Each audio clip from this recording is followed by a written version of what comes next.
let me talk for just a second about how I shoot environmental portraits outside, at exterior locations, and how I use my Sekonic meter to nail that kind of situation. Essentially, I'm deeply in love with the ProPhoto 600B flash unit, which is a battery-operated flash unit. And I love coupling that with like a 60-inch umbrella with layers of diffusion. When I go out on location, I want to shoot something in the Texas sun. The first thing I have to do is establish the correct exposure for the ambient light.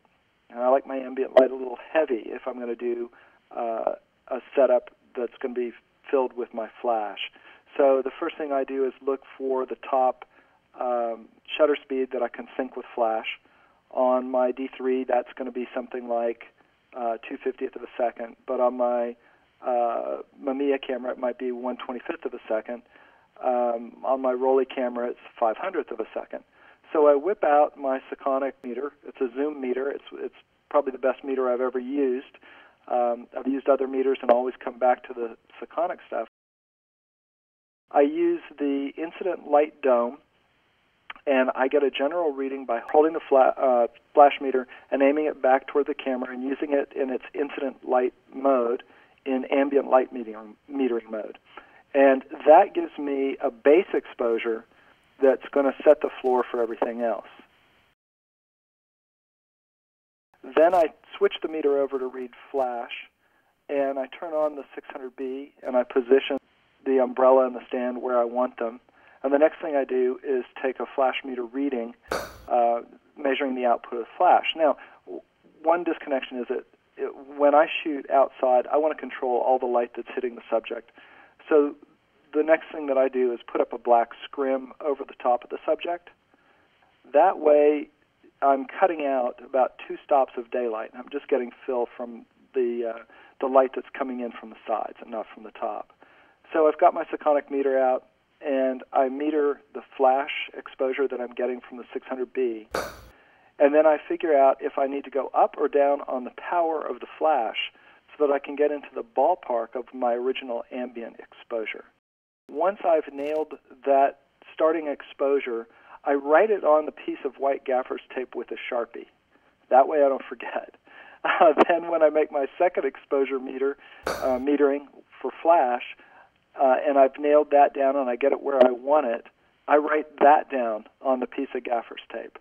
I do this because when the client walks in and the marketing director walks in and everybody's antsy to get moving, I don't want to get so rushed that I forget what the exposures are. This gives me a constant reference so that I can go back to my camera, double check, go back to my lights, double check, and have a certainty that that's the exposure that I want to work with. Now, light sometimes changes while you're shooting, so I hand my assistant a second Sekonic meter. We constantly check the meters to make sure they're pretty close to each other, and he'll stand over to the side in the ambient light and have the meter on, constantly taking ambient light readings, just to make sure that if the sun goes behind a cloud, if something shifts, if something changes, that I'm aware of that. And that's a vital part of shooting. So probably from what you're hearing is that I never use the camera off manual exposure because I trust my handheld Sekonic meters a lot more than I trust the evaluative metering or the spot metering that's in the camera bodies themselves. I'd like to make a point about the histograms. You know, there's a pervasive myth among photographers nowadays that because they have the little histograms on the back of the camera, that somehow they have all the information they may need to do a great exposure. And the reality is that so much of the way a reflected exposure meter, as opposed to an incident exposure meter, works, it makes it more an art and much less of a science to meter that way. Whereas with an incident light meter, like my Sekonic meter, if I go and measure from the actual subject position, I'm measuring the light that's actually falling on the subject.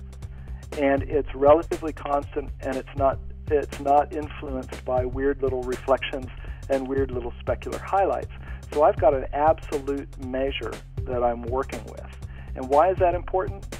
It's important because when I shoot a couple of hundred shots and I go back into the studio to finish out those or make raw conversions, my incident light meter gives me an incredible amount of consistency. So I can batch process things knowing that as long as I've metered them with my incident light meter, I'm in the ballpark. I'm not just in the ballpark, I'm zoned right in. If I'm shooting them with an evaluative meter or a spot meter in one of the current top-of-the-line cameras using a reflectance meter, I could be all over the map, depending on where that meter's pointed.